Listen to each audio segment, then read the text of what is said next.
आपके भीतर बैठे प्रभु को मेरा प्रणाम स्वीकार करें। एक बार की बात है, एक जंगल में एक संत रहते थे। एक प्यारी सी कुटिया बना करके वहां पर एक युवक आया, थका मांदा, और गुरु को प्रणाम करने लगा। जैसे ही गुरु को प्रणाम किया तो गुरु ने आंख उठा करके उस शिष्य को देखा।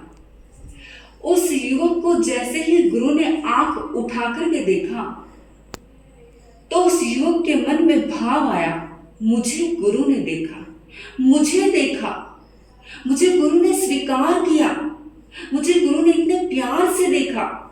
अहम का भाव आ गया, मुझे देखा, मुझे स्वीकार किया, गुरु ने प्यार से देखा। अहंकार का भाव आ गया, अहम का भाव आ गया, मैं का भाव आ गया। और जैसे ही ये भाव आया उस युवक के मन में गुरु ने आंखें नीचे कर ली और हमेशा के लिए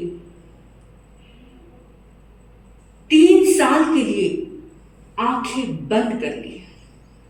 और जैसे ही गुरु ने आंखें बंद की वो बड़ा परेशान हो गया, हैरान हो गया कि क्या हो गया, क्या गलती हो गई मुझसे कि गुरु ने आंखें बंद कर ली।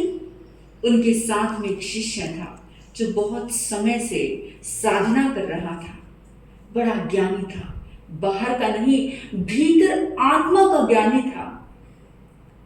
उस युवक ने कहा, क्या गलती हो गई, गुरु ने आंखें बंद कर ली। शिष्य ने कहा कि जब गुरु ने तुम्हें देखा तो तुम्हारे मन में अहम का भाव आया, अहंकार का भाव आया, मैं का भाव आया, इसीलिए गुरु ने आंखें बंद कर ली। क्योंकि पाप हो गया, जल्दी से पाप ना हो जाए तो गुरु ने जल्दी से आंखें बंद कर ली। 3 वर्षों के बाद गुरु जब साधना से बाहर आए, साधना से बाहर आने के बाद गुरु के पास जब वो युवक आया, ठीक वैसे ही उसने प्रणाम किया और गुरु ने उस युवक को देखा ही नहीं बल्कि उसे देख करके मुस्कुराए भी। उस युवक के मन में अभी मैं का भाव तो नहीं आया, अहंकार का भाव तो नहीं आया, लेकिन आश्चर्य का भाव आया कि गुरु मुझे देखकर मुस्कुराए। और जैसे ही ये भाव आया गुरु की हंसी विलीन हो गई, आंखें नीचे हो गई और आंखें बंद कर ली। वो युवक बड़ा परेशान हुआ, फिर मुझसे क्या गलती हो गई। उस शिष्य ने कहा कि तुम्हारे मन में कोई तो भाव आया होगा, आश्चर्य का भाव आया होगा, इसलिए गुरु ने आंखें बंद कर ली क्योंकि तुम्हारे मन में भाव उठा। और 3 वर्षों तक गुरु ने आंखें नहीं खोली, ध्यान में लीन हो गए, साधना में लीन हो गए। और 3 वर्षों के बाद गुरु खुद चल करके उस युवक के पास गए और उसे गले लगाया। और जब गुरु ने गले लगाया तो उस युवक को ऐसा महसूस हो रहा था जैसे वो किसी और को गले लगा रहे हैं। जैसे गुरु देख रहे थे, स्माइल कर रहे थे, उस युवक को लगा कि किसी और को गले लगाया जा रहा है।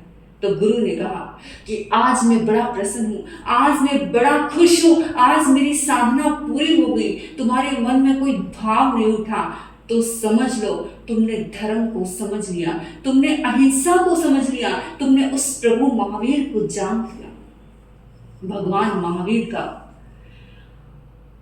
संदेश है अहिंसा परमो धर्म। इसका अर्थ इतना नहीं कि दूसरों को दुख मत दो, दूसरे को दुख देने का सवाल नहीं, क्योंकि तुम्हारे भीतर में जब तक मैं का भाव है, तुम अगर सामने वाले को सुख भी दोगे, दुख भी दोगे, तो सामने वाले को दुख दोगे भी तो उसके पास में दुख ही पहुंचेगा।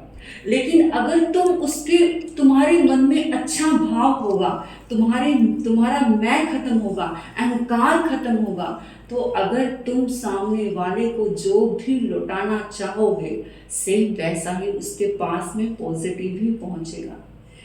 कहते हैं कि वृक्ष की टहनियाँ जितनी बड़ी होती है उतनी ही उसकी जड़ें गहरी होती हैं। वृक्ष जितना लंबा होता है, जितना बड़ा होता है, उसकी टहनियाँ भी, उसकी जड़ें भी उतनी ही गहरी होती है।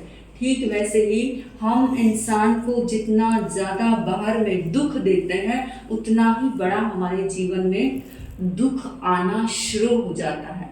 इसलिए भगवान महावीर का संदेश है कि तुम ये मत विचार करो कि मुझे दूसरे को दुख नहीं देना, बल्कि तुम ऐसा भाव रखो कि मैं उस जड़ को ही काट डालूं जिससे सामने वाले को दुख पहुंचे ही नहीं।